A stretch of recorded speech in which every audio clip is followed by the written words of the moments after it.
The solo series heats are officially over. We now know the 100 players that will be partaking in next weekend's grand finals. I'll go over all the big names that managed to qualify, as well as the big names that didn't quite make it. You had guys like Queasy, like Veno, like Rax, just not quite able to qualify. Let's get straight into it. Okay, so the way I'm going to go about this, we had 4 heats. I'm going to discuss them all one by one, and then at the end of that, I'll show you guys the grand finals map, and we can do some early predictions as to who's going to do well. Heat 1, Shxrk ended up winning the first game. If you don't know the format for this, it was the top 25 teams that qualified, but that also included the 6 game winners, so you basically had to either win a game or finish in the top 25 for consistency. Someone who didn't have to worry about consistency, as I just mentioned, was Shxrk, because it only took him 1 match to qualify. I mentioned in my last video, and indeed many of my previous ones, how much I rate Shxrk as a prospect, as an incredible talent, a great fighter. He is exceptional at solos as well. We saw that in the Nvidia Cup quite recently, where he won by over 150 points, absolutely dominating the competition. Nobody's really surprised that Shxrk was the first player to qualify for the event. He is on a different level, honestly. Hxrk also won a game, as did FishyX, as did Turtle, Mongrel's duo for Reload. He's been doing quite well at the moment. Noah Rayleigh won a game, and this heat was a little bit interesting. So the rest of them were 6 games. This one ended up being 5, as one of them, there was a bug with the queue. The rest of the games were played on Saturday. I'm recording this on Monday, literally just after the 6th game was played, and that ended up being won by Minori. So credit to him. He actually would not have qualified off consistency. He had to get that game win. So the fact that over 48 hours later, he had the plan, he executed it, composed, calm, managed to get the win. Well done to him. We had some other big pros make it out of this heat, Demus, Vico, Dom and Wox being examples. We also had an NA Central player qualify too, Curve managing to finish inside the top 25. He was one of 2 NA players to qualify for EU finals, the other one being Higgs, who managed to finish in the top 25 in Heat 2. It's actually really refreshing to see NA pros doing well on EU. It's not something that's happened too much traditionally, but maybe times are going to be changing. Higgs is someone that works really hard. He wakes up early for a lot of EU tournaments, and I'm happy to see that he's getting the rewards for that, and I'm sure he can do pretty well in the finals. Credit to Curve as well, an excellent controller player and a good performance from him. In terms of the absentees, the players that didn't qualify, the big names that missed out were Teeny, Panzer, iDrop, Uppel and Thomas HD. One thing that is important to say, in this heat and in some of the other ones as well, there were cheaters running around. Unfortunately, this is a reality of Fortnite solo events. There are just going to be cheaters that somehow manage to qualify past 4 weeks of sessions and still make it into the finals. I mean, even in the last solo series, that was 6 weeks of qualifiers, and there was still a cheater in the grand finals. It is ridiculous, but unfortunately, that's the reality we live in. I do think a couple of those guys that I mentioned did get affected by the cheater playing, but they weren't quite able to qualify. One other thing worth noting is that there was a wingsuit launchpad exploit that was going around. I'll put a clip on screen for you now so you can see, but basically you could go all the way to max height and make very easy rotations. A couple of pros complaining about this on Twitter. Queasy leading the charge with that. He was unhappy with some of the max zone pools. He felt like the zone pools griefed him out of qualification, and had he used this exploit, he might have been alright. So I guess he had a bit of a grievance towards anyone that did use it. It's an exploit. Technically, it is bannable, but so many pros are doing it, I can't see Epic taking any action against it. Over onto Heat 2, our 6 game winners were Anas, Swizzy, Shxrk, Quicks, Kasparinovic, and the player that I want to talk about in the most detail, Moneymaker. Now, he was someone that had a difficult, quite up and down tournament. He actually did get stream sniped in one of the games, so going into game 6, he needed the win to qualify, and he delivered. I mean, Moneymaker is a top solo pro. I feel like because of his character and all the jokes surrounding him, we genuinely do forget how capable he is at playing solos. He is just really good. If you can look past the brain rot, if you can look past all the jokes, well, you're left with a really good player. He's been doing quite well in duos with F9 as well. I've seen him at the top end of the leaderboards on more than one occasion. I think they could be a decent team for 2026. So big credit to Moneymaker, impressive stuff. Other big names that made it but didn't quite win a game were Malabuka, Cammy, who probably is going to be one of the favourites to win Grand Finals. Chap made it, Higgs as well, as I already mentioned, and Pablo Wingu just managing to squeeze into the top 25. In terms of notable pros that missed out, we had Alba, the best female pro in the world, come 28th, narrowly missing out on qualification. She is someone that is excellent at these set lobby solo events, has a lot of experience doing it. She played a lot of the PlayStation Cup events, which were obviously set lobby solos, as she is a controller player. And in this modern day of Fortnite, having had less solo tournaments compared to in the past, it's almost a dying art to be good at this format. Yes, we've had a lot of solo Victory Cup events, but it's just not quite the same thing. And in my opinion, this format does benefit a lot of the more experienced pros, you know, guys like Cammy, Malabuka, Noah Rayleigh, players that have been around for ages, that had experience playing the big solo events in Chapter 2 and can apply that knowledge to the tournaments now. But with that being said, there is a really exciting new generation of solo players. You've got guys like Shxrk, Hari, that I do think are genuine favourites to win the event. So experience matters, but of course it is not the be all and end all. Anyway, Alba, unfortunately missing out. Had a couple of rough games towards the middle of the tournament, dying quite early. Had it not been for that, I genuinely think she would have qualified. It was still a good performance. Other big pros that missed out in this heat were Kaiduo, Nebs, Haijo and Floki. Moving on over to Heat 3, we had an interesting set of players win games. We had Vinicius win the first game. He's a Romanian pro but signed to the same organisation as Shxrk. Credit to him. King Cringe managing to win game 2. I mean, he's someone that has properly figured out the solo meta, always doing well in these kind of events, whether it's on EU, whether it's on NA Central. So it would have been a real surprise if he didn't make it.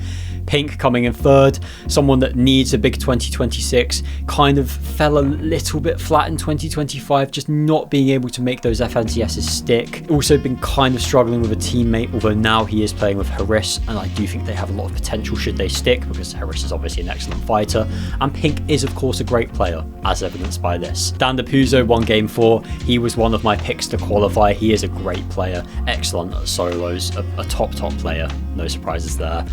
And then some players that I'm not too familiar with for the other games, Edrix Angel and Xxrk. Just like before, this heat was affected by cheaters, which is unfortunate. In terms of the other big names that made it through, we had a lot of them in this heat. Sky, Chicho, Vanya, Chino, Mixon, Flixie, Kiro and Haris. So a nice set of pros qualified to the grand finals. In terms of the absentees, it was almost equally as stacked. Pradaj narrowly missing out on the top 25. He ended up coming in 27th. He's someone that I think we can all agree we would have loved to have seen in grand finals. His personality on stream, very entertaining to watch. I'm sure it would have been great. Unfortunately, it wasn't to be.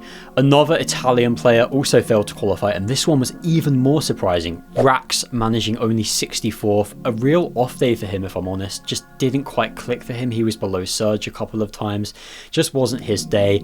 I made my last video where I literally said that Rax is one of the best prospects in the EU and will very soon be one of the top pros in EU for many years to come. And I completely stand by that. Rax is a quality player.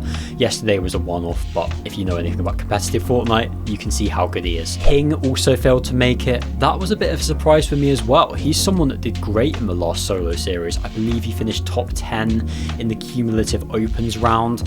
So he's someone that has a real pedigree of doing well in these kind of tournaments. Surprised to see him finish so low. He only managed 54th. Other big names that failed to qualify, Focus in 76th. I believe he did get targeted by the cheater in a couple of games, dying twice, so perhaps that did affect it. Unfortunate in that case. We also had Waze, Axforce and Marco fail to make the finals. Now on to the final heat before we take a look at the overall map and then discuss some org news afterwards. Game 1 ended up being won by none other than Kurama. Absolutely no shocks there. Kurama, an exceptional solo player. I feel like I have to say this a couple of times a week in every video because he's always doing well. He is just at such a high level. I do believe he is the second best controller player in the world, only being beaten out by Teeny. Kurama's ceiling is so high, and I really don't subscribe to the idea that all he does is sit in boxes on high ping and that he's just a passion merchant, because that's so reductive. That's a genuine skill, being able to be disciplined in solos, being able to play for endgame, and I don't think he should be like viewed less or punished just because you're able to do that.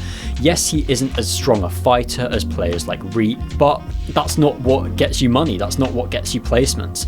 And yes, Reet also did make globals whilst Kurama didn't. I can accept that. But I think Kurama is going to have a very good 2026. Watch this space. The second game was won by Trusio, and this is another player that I've really been championing lately. Him and Shxrk have the potential to be the biggest up-and-coming duo in EU this year. They are doing great, constantly at the top of leaderboards, always looking good.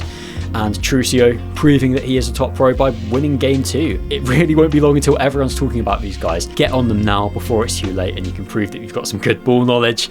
Credit to Trusio though. Game 3 was won by Sobi, the Belgian pro. Game 4 was won by Giras. He's been looking great with Sined lately. They might be a good pick for globals. The 5th game was won by Twy, and the 6th game was won by none other than Tus. And this win really got me thinking back to Chapter 2 Season 7, where Tus was the undisputed MVP. He was so good that season. He won FNCS with Kiriachi and Stormy Right, the first ever CIS team to achieve that. He also won the DreamHack August with Stormy Right. He was absolutely unplayable that season, and we almost saw some shades of that in that game 6 win. We'll have to see how he does in finals, but very glad that he was able to make it. In terms of the other big pros that managed to qualify, we had Sined, Lucia, Hari, Skrull, Zabi, Comeback, Refsguard and Wheat. So as you can tell, more big names. This finals is going to be super stacked. Stay tuned for the map because you don't want to miss it. In terms of the big names that didn't qualify from this heat though, there are a lot of them. Queasy, unable to make it, finishing in 45th. As I already mentioned, he had some complaints about the new Storm Surge, about the max pool zones, saying that a max pool zone would effectively end his game, seeing as he'd take a lot of damage. I do think that he had a couple of games where he was on height and he got aggressed in quite an interesting manner. It just didn't go together on the day for Queasy. He is someone that, despite what you want to say about his mechanics not being good or whatever like lies you want to spin, basically, he is still a good solo player. He is still good at that mode, and on another day I think he might have made it. Marius also failing to make it, coming in 57th. He's definitely someone that everyone would have thought would be a lock to make it, so that's a big surprise. Another surprise being that Veno also failed to make it, coming in 64. Again, it just didn't happen on the day for Veno. He actually put a tweet out saying that this result hurt more than most. He did try to rehearse his game plan, he did work hard at it, but it just didn't come together. Sometimes that's the way. I'm sure Veno will bounce back. He's playing with Pixie for Reload, with Cold for Battle Royale, so he is going to do pretty well this year. Another big shock, Akira, unlike his teammate Kurama, was unable to make it, coming in 59th. We also had Velo and Shxrk, two of my picks to be breakout players in 2026, failing to make the top 25. Hopefully you guys are enjoying the video. Please remember to subscribe to the channel, as I make these kind of news videos every couple of days to keep you guys up to date on everything that happens in EU. Now, let's talk about the European pros that qualified for the solo series over on NA Central. There are a decent amount of pros that managed this. There were 26 that qualified for heats. Unexpectedly, not all of those guys made the top 25. We had Nako qualify, the Spanish pro. Hari made it, as did Scary Sean. Zynox, Matakan, the Swedish pro, Zestful, a UK pro.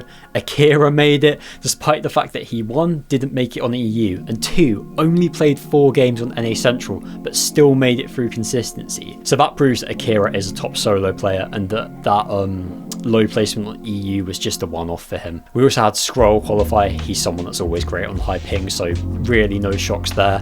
And Cade managed to qualify by winning a game. He was the only EU pro to manage that on NA Central. Big credit to him. One of the big shocks I have to say was Kurama didn't make it. He finished 47th in his heat. I have to say I was fully expecting him to qualify. If you had to ask me out of all the pros which one would be most likely, Kurama would have been my pick. Obviously it just didn't go together for him on the day, but listen, he did great in EU, so I don't think he'll be too upset. So here we have it, the map for the EU solo series grand finals. Now, I'm not going to do my predictions in this video today. I'll be doing that on Thursday, so please stay tuned for that. It should be a good video. In terms of my 100% locked predictions, those will be done over on my Twitter on Saturday before the tournament, because obviously in between Thursday and Saturday, I'm sure there'll be a lot of drop stock changes. But don't miss the Thursday video, it should be good. Right, in terms of interesting things happening on this map, there's quite a lot. I can see there's a lot of players from the same countries landing near each other. Over at Bumpy Bay, you've got Cami, Hari and Darm, so a Polish contingency over there. Battle with Boulevard is interesting. On the north side, you've got some Danish pros. On the south side, you've got some Francophone pros, some French and Belgian players. The Romanians are in control of Wonky Land. I can see Shxrk, Turtle and Vinicius will be landing there. I'm not going to sit here and go through all the other examples because we all know that splitting POIs is the meta in solos. You kind of just have to do it. In terms of my very early predictions to win, I think Cami and Hari are the two favourites. Both exceptional solo players, both not going to be contested at all at Bumpy Bay, as of right now that is. I think they have to be the favourites. But listen, that could all change. There's so many top solo players in this lobby, guys like Pixie, Kurama, Vanya, I mean, it could be anyone. And I will go through all of that in a lot more detail in my predictions video on Thursday. Now, let's talk about some other news. We had some players signed to new organisations. Zabi has signed for Solari. He's someone that I feel like has been on the come up over the last few months, and if he can get a good teammate, he's currently playing with Robban, which I do think is exciting. If you can get some good placements for him, then I do think he's going to be an exciting pro for 2026. We've also had iFrozy signed for NGA. MGA are really impressing me with their recruitment. Whoever's behind that is doing an excellent job. They've signed Wimpfer, Trusio, Phyto, Franek, and now iFrozy. It's clearly someone there has got an eye for up and coming EU talent. They're taking a look at the leaderboards, so credit to them. And finally, Lucia has signed for Lyost. They're a team that already had Werex signed, and they now have Lucia on the books too. So there you have it. Hopefully you guys are now nice and clear on who's qualified for grand finals this weekend. I will of course be making my predictions video on Thursday and a review of the whole tournament on Monday, so stay tuned for that. Thank you very much for watching the video. As I mentioned before, please subscribe if you enjoy it means a lot. If you want to support me any further, then using code SPUDZON in the Fortnite item shop is a great way to do that. Thank you for watching, see you in the next one.